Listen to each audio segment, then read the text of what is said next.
Good morning everyone. Equilibrium constant जो board पे आपको दिख रहा, equilibrium constant that is KC, ये पढ़ने के पहले कल जो हुआ था last, that is law of mass action. क्या है law of mass action? That gives the relationship between, mathematical expression है that gives the relationship between rate of reaction and concentration of reactants, means the rate of chemical reaction is directly proportional to the concentration of reactant। जैसे ये reaction है, A gives product, rate law या law of mass action, R is directly proportional to the concentration of A। अगर यहाँ पे coefficient 2 है तो ये पावर में जाएगा। या दो रिएक्टेंट है A plus B that gives product, then R is equal to K into concentration of A into concentration of B। So product of concentration of reactants बोल सकते हैं, या जो पावर रहेगा, जो कोएफिशिएंट रहेगा वो पावर में जाएगा, that is the law of mass action। मतलब सिंपल सिंगल स्टेटमेंट एक रिएक्टेंट के लिए, ज्यादा रात तभी बोल सकते हैं, लेकिन सिंपल अपने ये भी स्टेटमेंट लिखा लॉ ऑफ मास एक्शन के लिए, that is the rate of chemical reaction is directly proportional to the concentration of reactants, directly proportional to the product of molar concentration of reactant, that is law of mass action। Then next important topic है equilibrium constant, जो main application था reaction, मतलब ये chapter पढ़ने का main aim था to study the extent of reaction. और अब अगर आपको केसेस की वैल्यू पता है तो रिएक्शन का एक्सटेंट कितना है, एक्सटेंट का ही मतलब कितना प्रोडक्ट फॉर्म हुआ ये आप डिटरमाइन कर सकते। तो first equilibrium constant that is KC for the general reaction, general chemical reaction consider करो, that is A plus B reversible equilibrium reaction है that gives C plus D। ये रिएक्टेंट से, मतलब रिएक्शन है A एंड B प्रोडक्ट से, reactant से, and C and D product से। ये जो डायरेक्शन दिया है फॉरवर्ड रिएक्शन का, और ये रिवर्स या बैकवर्ड रिएक्शन। तो consider this reaction, then again according to the law of mass action. तो ये रिएक्शन में फॉरवर्ड रिएक्शन मतलब प्रोडक्ट से C एंड D, और रिवर्स रिएक्शन में C एंड D रिएक्टेंट से और A एंड B प्रोडक्ट है, और ये रिएक्शन में AB reactant CD product. Then according to law of mass action the rate of forward reaction, इसको आप बोलेंगे फॉरवर्ड रिएक्शन और इसको आप बोलेंगे रिवर्स रिएक्शन या backward reaction. According to the law of mass action the rate of forward reaction is, suppose rate है R और फॉरवर्ड रिएक्शन का रेट तो आप उसके लिए F लिख देते, इज इक्वल टू, या पहले लिख सकते directly proportional to the concentration of A into concentration of B, and that equal to RF is equal to proportionality constant क्या है K, and that is a rate constant। और फिर से forward reaction के लिए आप यहाँ पे लिखेंगे KF into concentration of A into concentration of B। Suppose is equation number 1। ठीक है, रेट ऑफ फॉरवर्ड रिएक्शन का रेट निकाला आपने, but as this reaction is reversible, it takes place in both the direction, that is from CD to also AB। but for reverse reaction CDA reactant है and ABA product से, तो उसका मतलब क्या हुआ, रेट ऑफ ये हो गया फॉरवर्ड रिएक्शन, तो rate of backward reaction, rate of reverse reaction according to law of mass action क्या आएगा, रेट ऑफ रिवर्स रिएक्शन। तो रिवर्स के लिए आप यहाँ पे मैं स्मॉल r लिखता, rate of reverse reaction is directly proportional to, अब रिवर्स रिएक्शन के लिए रिएक्टेंट ये C एंड D, मतलब concentration of C into concentration of D। Then reverse reaction का is equal to proportionality constant K, और F लिखा है यहाँ पे, रिवर्स के लिए R लिखूंगा मैं, concentration of C into concentration of D, equation number 2। But if the reaction is at equilibrium, और equilibrium का सबसे important जो कैरेक्टर होता है equilibrium reaction का, सबसे important क्या है, और when the reaction has attained the equilibrium, जब reaction equilibrium attain करता है, then the rate of forward reaction becomes equal to rate of reverse reaction। जो rate forward reaction का होता है same rate reverse का भी होता है, that is मतलब RF is equal to RR, reverse reaction का और उसका रेट सेम है, तो अब दोनों को अगर इक्वलाइज करोगे, ये फ्रॉम रिएक्शन इक्वेशन 1 and 2 क्या आएगा यहाँ पे, KF concentration of A into concentration of B is equal to KR concentration of C into concentration of B। अब क्या आएगा, KF KR को इधर लेके आओ अपॉन KR और इसको कॉन्सेंट्रेशन टर्म्स को उधर लेगा, concentration of C concentration of D upon concentration of A into concentration of B। और यहाँ पे ये जो वैल्यू है KF अपॉन KR दोनों कांस्टेंट है, that equal to new constant and that constant is called as the KC, that is equilibrium constant. तो final expression equilibrium constant का KC is equal to concentration of C into concentration of D upon concentration of A into concentration of B। ये हो गया KC की value, मतलब CD का concentration upon AB का concentration। और इससे ही पता चलता है अगर आंसर 1 आता है इसका रेशो का, इसका मतलब हुआ जितना प्रोडक्ट है डिनोमिनेटर और न्यूमरेटर की वैल्यू सेम रहता है, आंसर 1 आता है, रेशियो 1 आता है, इसका कंसंट्रेशन और इसका कंसंट्रेशन सेम है, तो उसका मतलब क्या है 50% प्रोडक्ट है और 50% रिएक्टेंट्स है, तो अगर आंसर 1 आता है। अब कम आता है, 1 से कम हो जाता है रेशियो, तो उसका मतलब प्रोडक्ट कम है रिएक्टेंट ज्यादा है, 1 से आंसर ज्यादा आता है तो प्रोडक्ट ज्यादा है न्यूमरेटर में है और रिएक्टेंट, तो इससे आप डिसाइड कर सकते कि KC की वैल्यू से द एक्सटेंट ऑफ रिएक्शन, ये जो रिएक्शन का एक्सटेंट है इधर more than 50%, less than 50%, that depends करता है इधर इट इज ग्रेटर देन 1 और लेस देन 1। तो डेफिनेशन अगर लिखना है KC that is equilibrium constant, क्या है definition, it is a ratio of, किसका रेशियो है, it is a ratio of product of molar concentration of product मतलब मोलर किसका, ये प्रोडक्ट है, जब अपन फॉरवर्ड रिएक्शन कंसीडर करते हैं, ये प्रोडक्ट है और ये रिएक्टेंट्स है, it is a ratio of the product of molar concentration of product to the, और डिनोमिनेटर क्या है, product of molar concentration of reactants. This ratio is called as क्या, this ratio is also called as the equilibrium constant या general reaction. And ये जो equilibrium constant का जब भी आप एक्सप्रेशन लिखोगे that depends on the stoichiometry of reaction, reaction की जो स्टोइकियोमेट्रिक मतलब जो reaction that express in terms of number of moles, तो उस पे डिपेंड करता है, उसकी वैल्यू कम ज्यादा या चेंज हो सकती। जैसे एग्जांपल अगर ये रिएक्शन लिख रहे हैं A moles of A plus, क्योंकि यहाँ पे कोएफिशिएंट नहीं था, यहाँ पे कोएफिशिएंट स्मॉल a का, A मतलब इस A का, B moles of B reversible that gives C moles of C plus D moles of D। अब इसके लिए इक्विलिब्रियम कांस्टेंट की वैल्यू लिखना है, मतलब KC is equal direct product upon concentration of product upon concentration of reactant. लेकिन जब coefficient रहेगा तब जो कोएफिशिएंट रहेगा वो कंसंट्रेशन टर्म्स के पावर में जाएगा। अब देखो प्रोडक्ट ये है C to the power capital C to the power C into D to the power D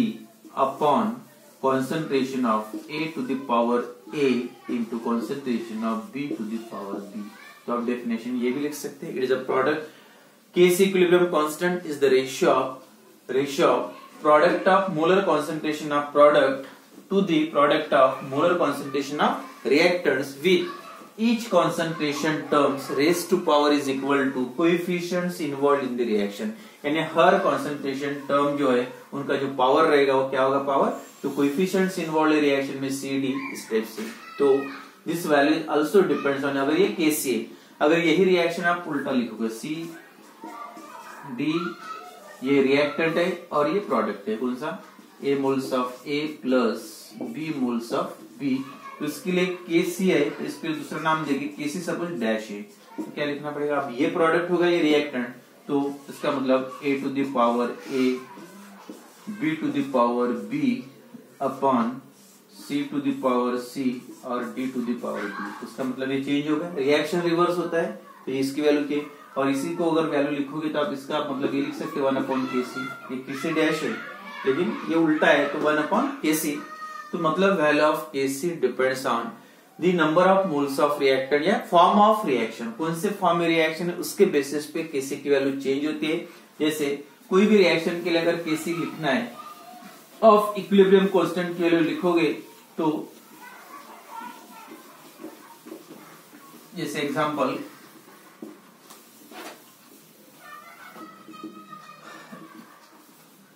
N2 plus thrice H2 gives या रिवर्सिबल ट्वाइस NH2। अब ये रिएक्शन के लिए आपको Kc की वैल्यू लिखना है, सीधा सीधा प्रोडक्ट अपॉन रिएक्टेंट, जितने रिएक्ट प्रोडक्ट्स है उसके कॉन्सेंट्रेशन कोएफिशिएंट रहा तो पावर में जाएगा अपॉन रिएक्टेंट जैसे, तो क्या आएगा Kc is equal to concentration of कौन सा है NH3 अमोनिया, और 2 है तो पावर 2 रहेगा, और इसका concentration of N2 into concentration of H2, लेकिन इसका कोएफिशिएंट 3 है तो यहाँ पे ये होगा equilibrium constant for this reaction. या दूसरा example H2 gas plus I2 gas reversible twice HI। इसके लिए फिर से Kc is equal to concentration of HI coefficient 2 to the power 2 upon concentration of H2 into concentration of I2। तो इस type से आप हर रिएक्शन के लिए Kc की वैल्यू लिख सकते हैं, सीधा सीधा है concentration of product upon concentration of reactants. ज्यादा रहे तो प्रोडक्ट रहेगा, रिएक्टेंट हो या प्रोडक्ट हो, और अगर कोएफिशिएंट इन्वॉल्व है तो वो सीधा सीधा किस में जाएगा, पावर में। इस टाइप से आप Kc की वैल्यू लिख सकते हैं। That is equilibrium constant, it is the ratio of product of molar concentration of product to the product of molar concentration of reactants with each concentration term raised to power is equal to coefficients involved in the reaction। and then जो equilibrium constant अब Kc का ही first sem है,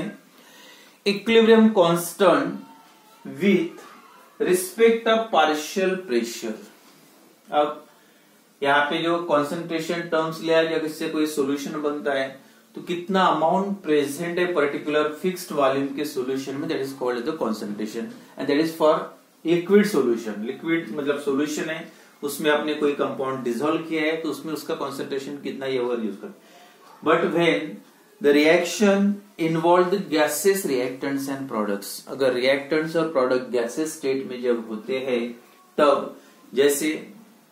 solid liquid के लिए concentration term use किया जाता है, उसी टाइप से गैसेस प्रोडक्ट्स या रिएक्टेंट्स के लिए यानी कॉन्सेंट्रेशन टर्म के जगह पे उसका आपको यूज करना है प्रेशर ऑफ दैट गैस। तो गैस का जैसे amount of that solute present in the solution मतलब कॉन्सेंट्रेशन टर्म, और वही अगर गैस इन्वॉल्व है तो गैस के लिए अपन कॉन्सेंट्रेशन की जगह पे क्या यूज करना है, प्रेशर ऑफ दैट गैस। अगर मिक्सचर ऑफ गैसेस है तो जो भी मिक्सचर है गैसेस का उसमें हर गैस का प्रेशर क्या होगा अलग अलग, तो हर गैस के प्रेशर को आप बोल सकते हैं पार्शियल प्रेशर, और बाकी सबका मिला के जो प्रेशर आएगा that is total pressure of gas. तो फॉर गैसेस के लिए कैसे लिखोगे आप, when all the reactants and products that involve that exist in a gaseous state, और जब वो गैसियस स्टेट में रहेंगे तब Kc जो इक्विलिब्रियम कांस्टेंट यूज करना है, कौन सा बस नाम अलग है उसका, Kc in terms of concentration यहाँ पे आप लिखोगे Kp, मतलब इन terms of partial pressure of that gas. For example same reaction A moles of A plus B moles of B, but A और B सभी जो रिएक्टेंट्स प्रोडक्ट्स इन्वॉल्व हो gas है, और इस टाइप केस में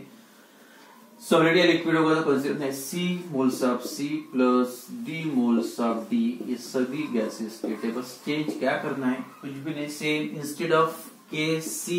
लिखना है आपको Kp, equilibrium constant in terms of partial pressure. Equilibrium constant है बट प्रेशर जो कॉन्सेंट्रेशन की जगह पे आपको यूज करना है पार्शियल प्रेशर। अब क्या आएगा, आप स्क्वायर ब्रैकेट में लिखते थे कॉन्सेंट्रेशन टर्म्स और उसके बाकी सेम, ये प्रेशर के लिए आप P लिखो, किसका प्रेशर, प्रोडक्ट ये और ये रिएक्टेंट है, pressure of C, partial pressure of C to the power ये coefficient small c into partial pressure of D to the power small d, फिर इससे नीचे partial pressure of A to the power A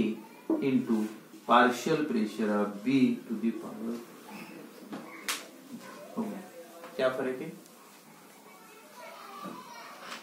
दोनों में, क्या difference है, A और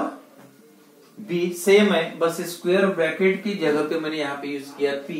P मतलब in terms of partial pressure of that gas. तो partial pressure of C into partial pressure the equilibrium constant in terms of partial pressure of the gas. तो equilibrium constant है लेकिन in terms of partial. तो when all the reactants and products involved in the reaction when they exist in a gaseous state, in that case you have to use Kc के जगह पे आपको use करना है Kp. And if there is a mixture of gases, जब gases का mixture होता है तब जो for specially for ideal gases में जब मिक्सचर होता है हर गैस का जो प्रेशर रहेगा वो कितना रहेगा. मिक्सचर है जैसे A B C D, 3 gases है ए बी सी, तो हर गैस के पार्शियल प्रेशर ऑफ ए मतलब टोटल प्रेशर, जैसे टोटल तीनों गैसेस का प्रेशर मिला की वैल्यू 20 है. एक की वजह से जो प्रेशर है गैस में इसकी वैल्यू फॉर एग्जांपल 8 है, इसकी जो है वो 7 है. तो सी की कितनी होना चाहिए टोटल प्रेशर 20 मतलब 7 प्लस 8 15 5. यानी पार्शियल प्रेशर ऑफ ए क्या बोलेंगे आप 8, partial pressure of B 7, partial pressure of C is equal to 5 and total pressure of gas is equal to 20. तो if there is a mixture of ideal gases in that case the partial pressure of that gas मतलब individual gas, partial pressure of that gas is directly proportional to the concentration of that gas. मतलब वो gases के molecule, जिस gas के molecule ज्यादा रहेंगे वो gas का प्रेशर भी ज्यादा रहेगा. मतलब ज्यादा मॉलिक्यूल्स है तो ज्यादा प्रेशर रहेगा, कम मॉलिक्यूल्स और यहाँ पे कॉन्सेंट्रेशन टर्म को आप क्या बोलेंगे नंबर ऑफ मॉलिक्यूल ज्यादा है मतलब उसका अमाउंट ज्यादा, उसका कॉन्सेंट्रेशन ज्यादा है. तो जैसे from ideal gas equation that is PV is equal to nRT. अब इसमें देखो एट कांस्टेंट टेम्परेचर वॉल्यूम, अब मिक्सचर है गैस का तो सभी का जो कंटेनर तो सेम रहेगा. For all the gases volume is same तो V सेम, बट हर गैस का पार्शियल प्रेशर, जैसे फर्स्ट गैस A है तो उसका partial pressure for example PA gas के लिए 3 गैसेस है या ABCD 4 गैसेस है. ए के लिए ए का पार्शियल प्रेशर, उसके नंबर ऑफ मोल्स मतलब नंबर ऑफ मॉलिक्यूल्स भी अलग हो गए तो Na. Second temperature the constant है, R तो गैस कांस्टेंट, ये सभी वैल्यू कांस्टेंट. तो ये क्या है पार्शियल प्रेशर ऑफ A मतलब प्रेशर ऑफ दैट गैस, या आप ऐसे भी लिख सकते हैं PA is equal to V को अगर ये साइड में चला गया number of moles of that gas A upon V volume same है इनटू RT, और ये सभी कांस्टेंट है. और this ratio number of moles upon volume, that ratio is a concentration of that gas. Concentration कितने मोल्स कितने volume में present है, number of moles upon volume, that is a molarity बोलते हैं उसको, कॉन्सेंट्रेशन टर्म है. And concentration of that gas अगर ये कांस्टेंट है तो आप इसको डायरेक्टली ऐसे लिख सकते हैं PA is directly proportional to NA upon V. मतलब the partial pressure of that gas is directly proportional to the concentration of that gas. तो इसका जो A का कॉन्सेंट्रेशन है उसके लिए आप क्या लिख सकते हैं PA is equal to,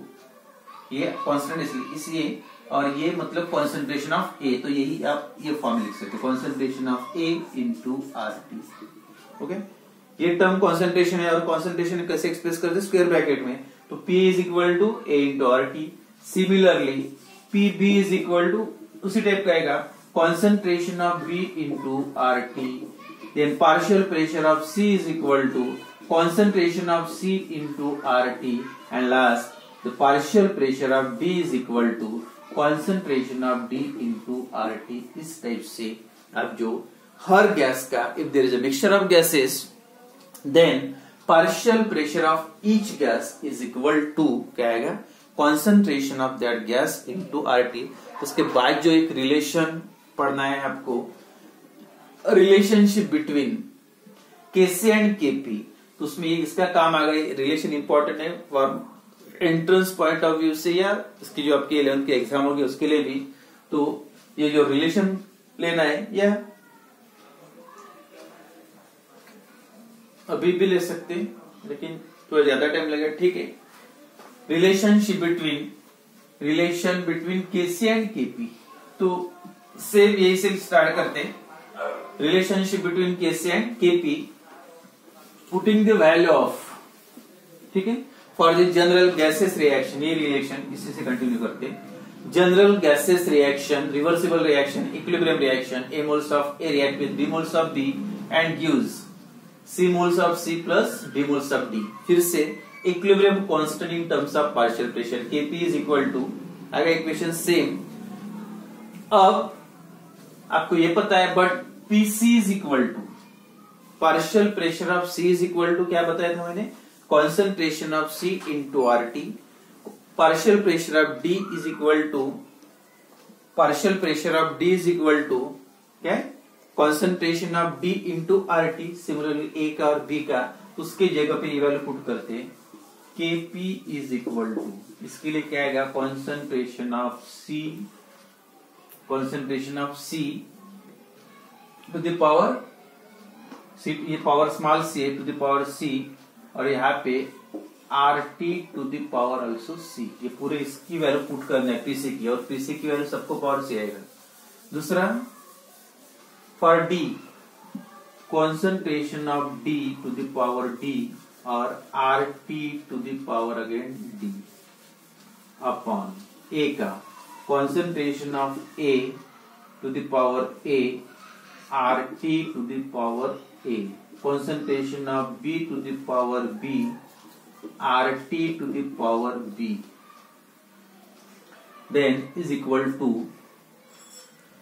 concentration of C to the power C into D को C और D को अलग करते, concentration of D to the power D into constant bracket में RT to the power, ये सेम है RT, ये C and D, तो यहाँ दोनों के टोटल होगा C plus D, और नीचे concentration of A to the power A,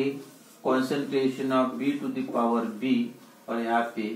RT to the power RT same है, RT to the power A plus B, Kp is equal to, but this value concentration of C to the power C, D to the power D, A to the power, ये किसकी value, that is the value of, that is Kc, और ये RT to the power, ये AP RT same है, CD और ये AB ऊपर जाएगा तो माइनस हो जाएगा A प्लस B, तो last equation Kp is equal to Kc into RT to the power, that is del N, और डेल N का मतलब है CD, it is the sum of coefficient of product, और ये है BC small a and B A plus B, the total number of moles of reactants, और ये total number of moles of product, मतलब सीधा सीधा कोएफिशिएंट के total करना है, N2 माइनस, अगर ये N2 है